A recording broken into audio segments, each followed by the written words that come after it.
Sveiki, brīnumdari! Šodien mēs ar tevi veidosim adventes vainagu. Kas tev būs nepieciešams? Aplikācijas papīrs zaļā krāsā. Vai nu nokrāso lapu tāpat kā es zaļā krāsā. Viens papīra šķīvis, rotājumi, lineāls, zīmulis, ota, līme, garais vatas gabals un mazs gabaliņš skoča, kā arī lente. Un šķērs. Pirmais, ko mēs ar tevi izdarīsim, būs mēs paņemsim krāsaino lapu, zīmuli un lineālu un sarūtosim mūsu lapu. Mums ir nepieciešams sarūtot tā, lai mums sanāktu līnijas 2 centimetri un 10 garumā. Tātad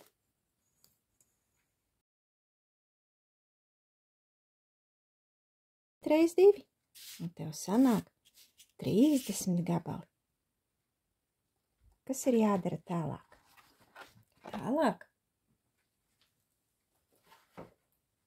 tu paņemsi līmi un otu.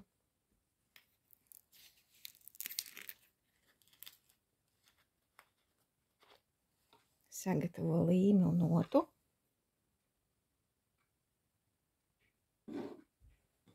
Un katru gabaliņu mums ir jānosmērē galiņš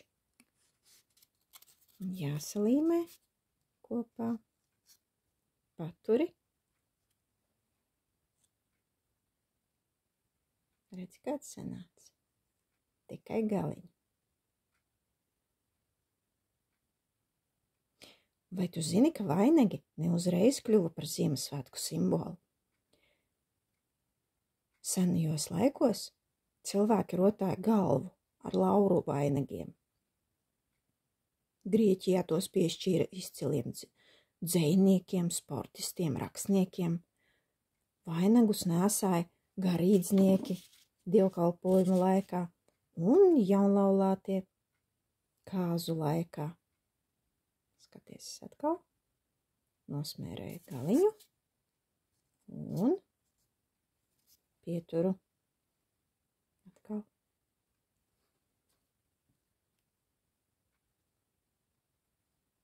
Vispār vainags tika uzskatīts par varas simbolu, un ar to bieži vien kronē arī valdniekus. Bet aplis kā tāds, vainags taču ir apļu veidā, simbolizē nebeidzamo dievišķo mīlestību un vienlaikus gadu laiku maiņu. Adventa vainadziņš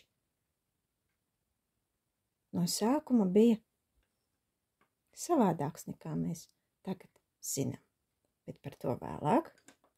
Tagad tev ir jāuzspiež pauze un jāsalīmē visi 30 gabali.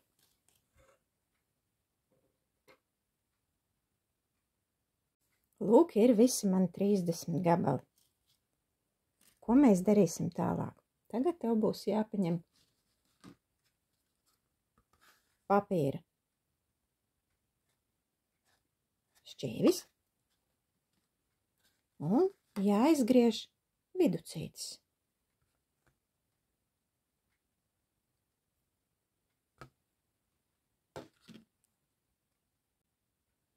Nu, lūk, sanāca vainaga pamats.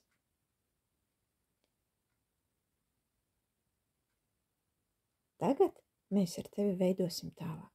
Lai veidotu tālāk, tev būs nepieciešama līme, ota un viss tavi 30 gabali. Ko mēs darīsim? Ņemam vienu gabaliņu, nosmērējam galiņu un vēl vienu gabaliņu. Paņemsim uzreiz 2. lai es tev varētu parādīt, kas jādara tālāk. Un tagad mēs līmējam. Atvaino, man pirkstiņš ir savainots. Mēs līmējam šādi.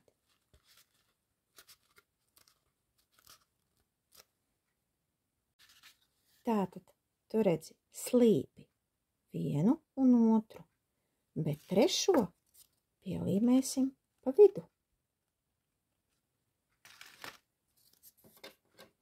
Nosmērējam galiņu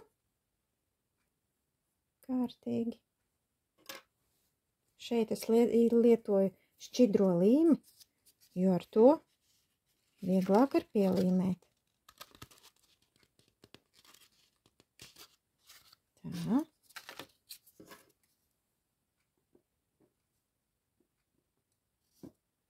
Nākamo atkal galiņu.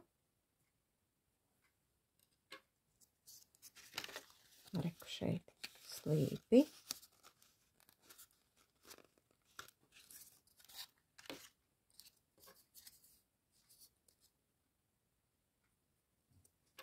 Atkal slīpi. Un atkal pa vidu.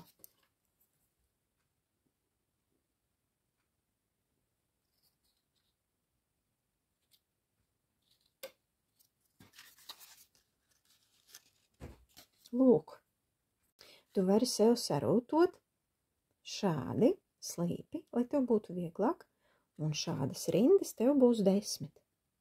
Kopā izmantosim 30 gabalus, un tā tev aizklāsies viena puse. Nu, lūk, es esmu pielīmējis visas 10 rindas vai 30 gabaliņus.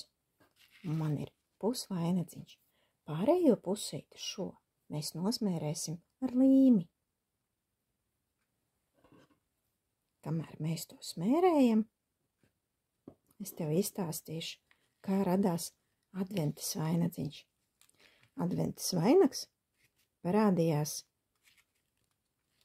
diezgan sen.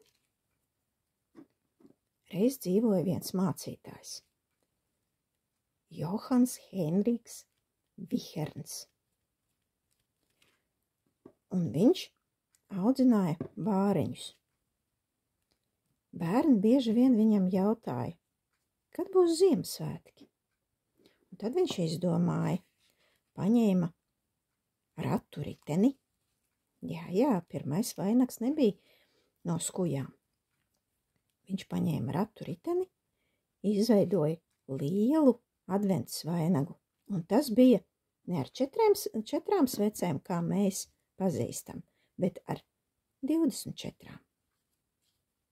20 lielās un 4 mazās. Baltās 4 lielās viņš ievietoja riteņa vidū. Sveces tika aizdegtas laika atskaitai. Tātad sarkanās sveces viņš aizdedza mazās darba dienās, bet baltās lielās pa vienai katrā svētdienā. Nu, lūk, mums ir noklāts viss ar līmi. Ja tev nav, tad uzspied pauzi un noklāj visu ar līmi. Kad esi noklājis, notīri rociņas, lai tās būtu sausas un nekas neliptu pie rokām. Un pirmais, ko mēs izdarīsim, mēs pielīmēsim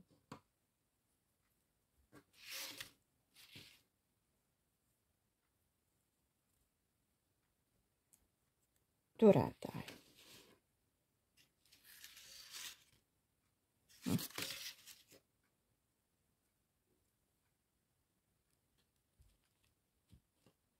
Lūk, tagad pa virsu arī būs jānoklāj ar līmi, lai kārtīgi, redzi, iet nost, tātad viducī arī.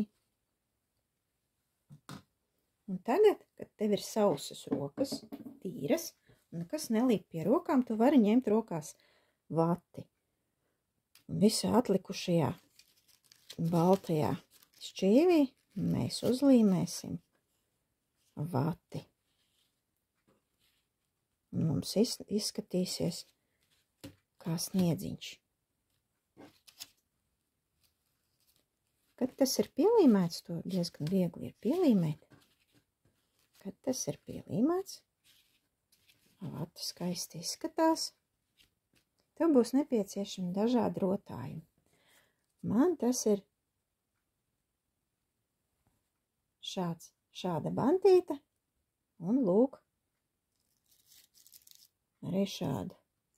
Kur es to vēlos?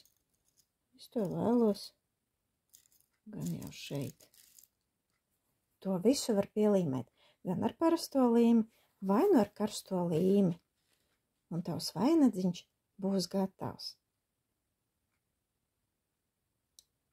Vēl es tev vēlos izstāstīt, kad cilvēki liek 4 svecītes, tad pirmo viņi liek cerībai, otru ticībai, trešo priekam un pēdējo, kuru jau simbolizē, ka Ziemassvētki ir klāt, ir eņģeļa svece, un tā simbolizē mieru. Tad šajos adventas laikā un Ziemassvētku laikā, kad tuvojās Ziemassvētki, es tev un tavai ģimenei novēlu cerību, ticību, prieku un mieru. Lai tev izdodās katrs darbiņš, ne tikai brīnumdarīgi. Ja tev patika šī nodarbība, nospied patīk. Tiekamies nākamajā reizē brīnumdarī. Seko manam YouTube kanālam.